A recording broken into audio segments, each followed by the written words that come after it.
Ya, kita lanjutkan lagi. Pak Beni, tadi disampaikan oleh Pak Endro bahwa sebenarnya kalau ingin menangkap dengan posisi terlemah ketika Dr. Sunardi menggunakan tongkat, justru tidak dalam berkendara. Tadi Anda menyebutkan sebaliknya. Posisi terlemahnya ketika berada di luar rumah. Ternyata tidak seperti itu. Ya, jadi surveillance untuk membuntuti para target ini kan berjalan terus, tidak boleh sampai lepas. Kemudian juga mempertimbangkan berbagai macam faktor sampai dengan diputuskan di mana yang dinilai tepat lah.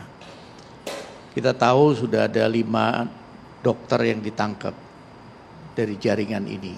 4 tidak sampai seperti ini. Hanya ini yang nekat. Jadi kita sulit mengatakan bahwa dokter pasti ini. Sekarang pimpinan Al-Qaeda, Al-Jawahiri itu kan dokter juga. Dr. Azhari seorang dokter. Ketika ditangkap dia ngelawan. Jangan artinya begini, kita susah melihat profesi orang kemudian mengkaitkan dengan masalah aksi teror ini yang menjadi alasan pemaaf atau menjadi alasan yang nggak mungkin lah.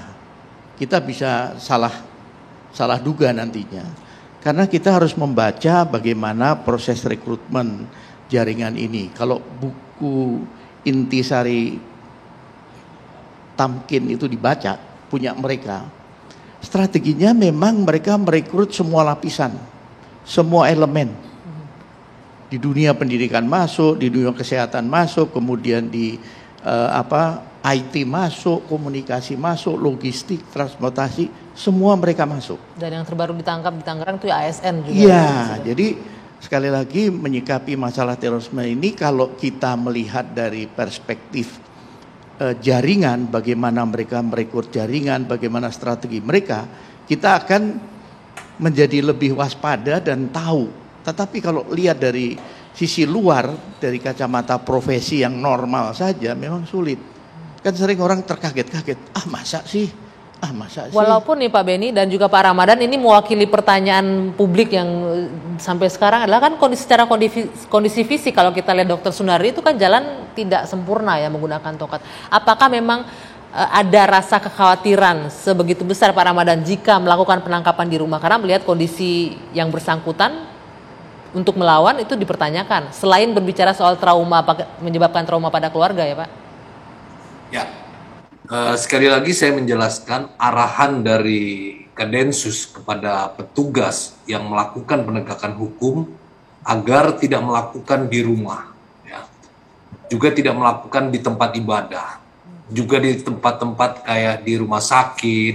Nah, posisi yang bersangkutan ini sebagai dokter tentu bekerja katakanlah di rumah sakit atau tempat praktek, dan juga yang bersangkutan sering menggunakan kendaraan ambulan, ya, berkali-kali ya pada saat ingin dilakukan penangkapan yang bersangkutan menggunakan kendaraan ambulan, itu juga dihindari.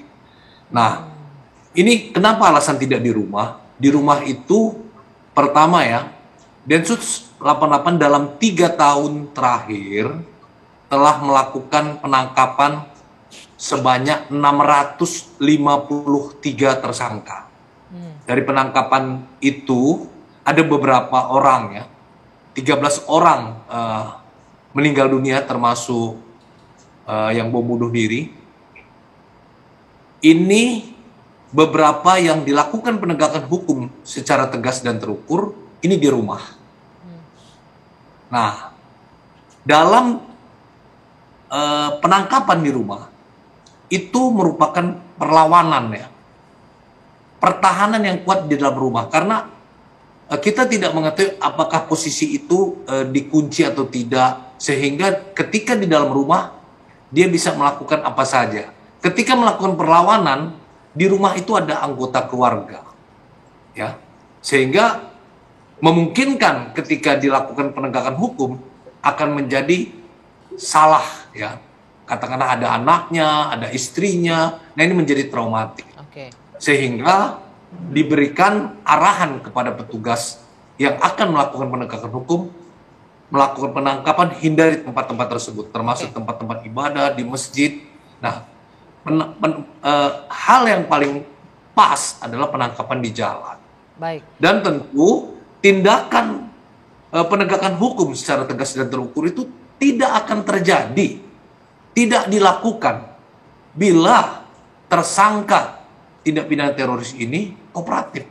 Tidak Seperti melakukan saya perlawanan, contohkan, kalau ya. tidak melakukan perlawanan, tidak menimbulkan ancaman ya.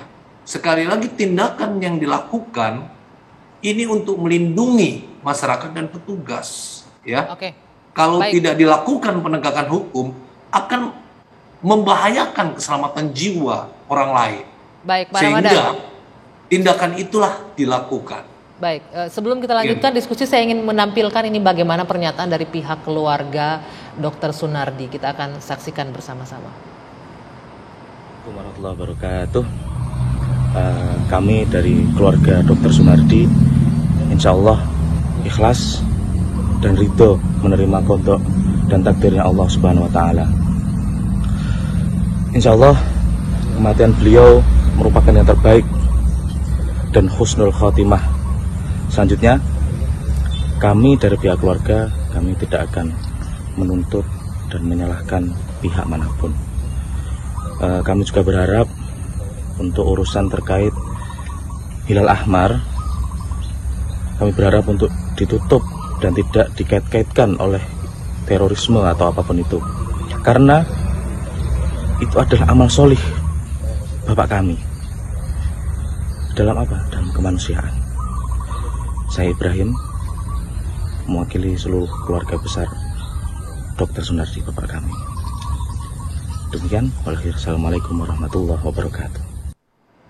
Ya, itu pernyataan dari putra dari almarhum Dr. Sunardi. Saya ingin ke Pak Endro. Pak Endro, ini berarti pihak keluarga sudah final tidak akan melakukan tuntutan apapun terkait dengan penembakan terhadap Dr. Sunardi ya Pak, dalam penangkapan teroris ini? Iya, untuk keluarga menyampaikan kepada kami bahwa mencukupkan atas kematian meninggalnya bapaknya, dan itu menjadi pilihan terbaik untuk keluarganya.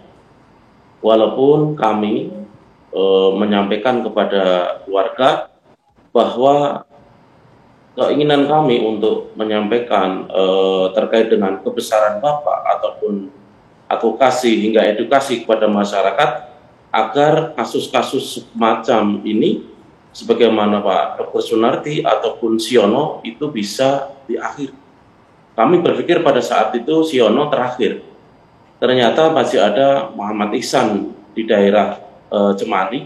Kemudian ini Bapak Sunardi, terjadi lagi adanya penegakan hukum yang kemudian hingga ada sebuah kematian. Jadi dipersilahkan kepada pihak semuanya untuk bisa melakukan hal yang terbaik untuk Dr. Sunardi. Baik, terima kasih Pak Endo. Terakhir Bung Nara, ini kalau kita lihat keluarga tetap beranggapan bahwa ini adalah jihad bagi amal soleh bagi Dr. Sunardi. Ya, jadi tidak semua keluarga seperti keluarga beliau. Ini kan sejak dulu, sejak Siono itu, saya ikut terlibat dalam pembongkaran jenazah beliau di Klaten. Tidak semua seperti keluarga Siono, yang beliau menolak uang dari Densus 100 juta. Tidak seperti itu juga, tidak seperti ini juga. Yang kemudian saya ikhlas. Dua-duanya ini berimbang sebenarnya. Kenapa Siono protes? Kenapa menolak uang itu? Kenapa ini kemudian tiba-tiba ikhlas? Tentu ada mungkin ya. Apa? Anda menuding ada pemberian uang juga seperti itu? Beberapa gini cerita. Sebelum ini ada kematian di Jawa Timur. Mohon maaf, aparat tidak hanya mengantarkan jenazah saja, tapi kemudian menyediakan tim untuk penguburan sekalian. Jadi suaminya meninggal di Jakarta, dibawa terbang ke Jawa Timur, lalu istrinya diberitahu oleh aparat, sudahlah ini kan sudah berhari-hari kalau nggak segera dikuburkan. Akhirnya keluarga ikhlas. Ini ada yang ingin Anda sampaikan di sini apa? Jadi ada upaya apa? Ada faktor eksternal dan internal yang membuat keluarga itu kemudian berbeda sikap. Kalau keluarga Siono sama-sama keluarga Ikhwan katakanlah ya. Ya, Siono itu badannya kecil, tapi dalam isu terorisme semua bisa dipakai alasan untuk memperdayai dia. Meskipun kecil loh, dia teroris, bisa mengalahkan Densus, mungkin dia sampai meninggal ketika dikawal. Nah, dalam isu ini, ya bukan isu, istilahnya dalam fenomena ini, sesuatu kasus kalau sudah tersentuh oleh, mohon maaf, intelijen, itu pasti banyak yang tadi Pak Beni Mamoto mengatakan kalau memandang dengan kacamata normal, ya tidak seperti ini. Sama saja ketika sebuah kasus itu banyak kejanggalan, ya tentu cara melihatnya juga berbeda. Seperti masyarakat sekarang sudah pandai sekali, sehingga mohon maaf ini soal distrust saja menurut saya Pak Beni, soal distrust. Jadi ketidakpercayaan masyarakat terhadap cara ya yang dilakukan oleh aparat terhadap penduduk. Jadi bukan soal Sunardinya, jangan sampai yang terjadi pada keluarga yang lain, karena semua tidak bisa sabar seperti keluarga Sunardi, tapi juga bisa se emosi keluarga Siono yang sampai menggugat minta keadilan dan sebagainya. Sudah ditangkap, ini masalah trust ya, tapi tadi sudah berpanjang lebar Pak Ramadan juga menyampaikan apa yang terjadi dan kronologisnya, kenapa argumentasinya sudah dijelaskan. Baik, tapi sayang sekali waktu kita sudah habis. Saya ucapkan terima kasih untuk Pak Karopenmas, Pak Ahmad Ramadan, terima kasih, Pak Endro terima kasih, Pak Beni Mamoto terima kasih, Bung Nara terima kasih. Apapun itu, kita tetap mendukung upaya negara untuk setuntas mungkin menghabisi aksi atau tindakan teroris untuk memberikan rasa aman bagi masyarakat tentunya. Saya Dwi Anggia, saya akhiri Dua Sisi malam ini. Selamat malam, sampai jumpa pekan depan.